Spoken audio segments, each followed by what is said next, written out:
Bismillahirrahmanirrahim. Assalamualaikum warahmatullahi wabarakatuh dan salam perpaduan buat semua. Terima kasih pada nakhoda pimpinan majlis yang bervisi, kombinasi kehakiman yang berintegriti, seterusnya sidang hadirin pencetus revolusi minda yang saya muliakan. Hadirin sekalian, tampilnya saya dengan penuh iltizam ingin menyebarkan sedikit dogma berpandukan tinta dan wacana melalui mauduk pidato saya, sukan memacu ekonomi negara. Secara literal dan konseptual saya mentakrifkan sukan memacu ekonomi negara ialah berbagai aktiviti sukan menggalakkan pertumbuhan pendapatan negara. Persoalannya, bagaimanakah sukan memacu ekonomi negara? Untuk mengupas segala persoalan, 3 indikator pertama akan saya utarakan. Hadirin minda bestari. Indikator pertama saya, penganjuran sukan bertaraf antarabangsa. Negara kita pernah menjadi tuan rumah dalam penganjuran sukan bertaraf antarabangsa. Sebagai contohnya, penganjuran sukan Commonwealth ke-18 pada tahun 1998 yang dahulunya banyak menguntungkan negara dari segi pendapatan. Hal ini demikian kerana penganjuran sukan seumpama ini mampu membawa banyak pelancong dan peminat sukan untuk bertandang di negara kita. Pada tahun 2017, Malaysia merupakan tuan rumah dalam penganjuran tamasya sukan yang cukup dikenali, iaitu Sukan C. Penglibatan dari negara-negara luar yang menyertai tamasya ini cukup memberangsangkan. Melalui penganjuran tamasya seperti ini, negara-negara yang terlibat secara tidak langsung telah melabur di negara kita. Seperti pertukaran mata wang asing, menyewa hotel-hotel sebagai tempat penginapan dan lain-lain. Justru itu, aktiviti ini secara amnya telah membantu mengembangkan ekonomi negara. Oleh itu, tidak hairanlah setiap negara bersaing untuk menjadi penganjur sukan bertaraf antarabangsa seperti kejohanan bola sepak, Piala Dunia, Sukan Olimpik dan lain-lain lagi. Penganjuran ini dapat menarik pelancong asing sejurus mengharumkan nama negara di persada dunia. Ekonomi negara juga akan meningkat kerana hasil dapatan yang diperoleh adalah lebih lumayan. Hadirin, perkara ini dapat dibuktikan apabila penganjuran sukan bertaraf global telah berjaya menjadi sumber ekonomi kepada sesebuah negara. Namun, tidak ramai dalam kalangan rakyat Malaysia yang sedar dan sedia maklum bahawa industri sukan merupakan industri yang besar nilai dan impaknya serta mula berkembang pesat di negara kita. Tegasnya, penganjuran sukan bertaraf antarabangsa mampu membacu ekonomi negara. Hadirin yang budiman, indikator kedua, tajaan dan penyiaran iklan menjana ekonomi negara. Bagi mereka yang tidak mampu untuk menyaksikan kejohanan sukan secara langsung, mereka boleh berbuat demikian melalui media massa seperti radio dan televisyen.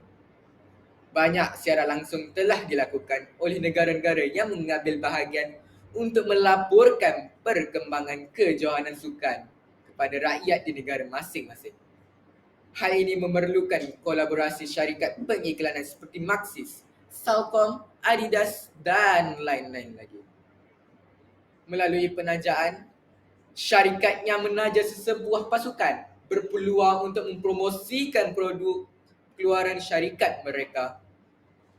Hasil dapatan yang diperoleh mampu meningkatkan ekonomi negara dari sektor sukan. Sidang hadirin, terfikirkah kita bagaimanakah penyiaran kejohanan sukan mampu meningkatkan ekonomi negara? Kita ambil contoh di Malaysia. Piala Dunia. Siapa yang tidak mengetahui Piala Dunia? Rata-rata pasti ingin menonton siaran perlawanan secara langsung dan melihat pasukan kegemaran mereka beraksi. Maka, hal ini dapat membawa keuntungan yang besar kepada syarikat penyiaran yang membuat liputan secara langsung apabila jumlah tontonan meningkat. Justru itu, syarikat-syarikat penyiaran berlumba-lumba untuk membuat liputan secara langsung acara sukan dan tidak dilupakan syarikat-syarikat pengiklanan yang tidak putus-putus ingin menaja sesebuah pasukan. Jelaslah bahawa penyiaran kejohanan sukan mampu memacu ekonomi negara. Sidang hadirin yang bervisi, indikator saya yang ketiga, prasarana dan perkhidmatan sukan merancakkan ekonomi negara.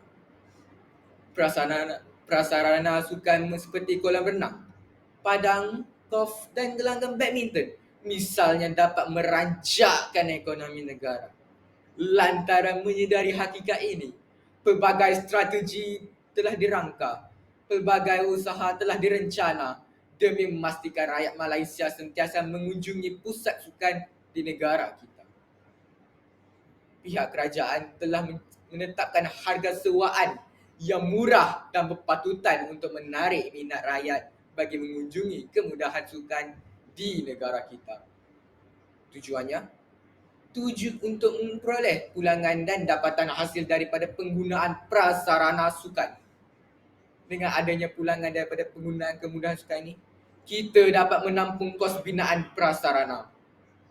Hadirin hadirat yang dimuliakan, Menteri Belia Sukan dan Pembangunan Usahawan Sarawak Datuk Seri Abdul Karim Rahman Hamzah berkata, sukan telah lama diakui sebagai satu bentuk produk pelancongan kerana setiap kali kejohanan antarabangsa diadakan secara tidak langsung membantu membangunkan industri pelancongan. Setiap kali kejohanan antarabangsa diadakan, pelawat dan atlet asing dan serta pegawai sukan akan membelanjakan wang untuk penginapan dan pengangkutan, seterusnya merancakkan lagi peningkatan tempatan. Hadirin yang budiman, sebelum kata mengunci bicara, sebelum diri menggorak langkah, ingin saya simpulkan pidato saya. Sukan bukan sahaja berkenaan dengan aktiviti sukan dan rekreasi maupun aktiviti yang menyihatkan tubuh badan. Namun, sukan juga merupakan industri penting yang akan memberi impak positif yang ketara dalam membantu ekonomi negara membangunkan dengan pesat. Apatah lagi, sukan secara maya mula diadakan karier dan menjana pendapatan sampingan menerusi pelbagai tajaan dan lain-lain. Maka organisasi dan badan sukan di mana jua haruslah sepakat, ibarat muafakat membawa berkat.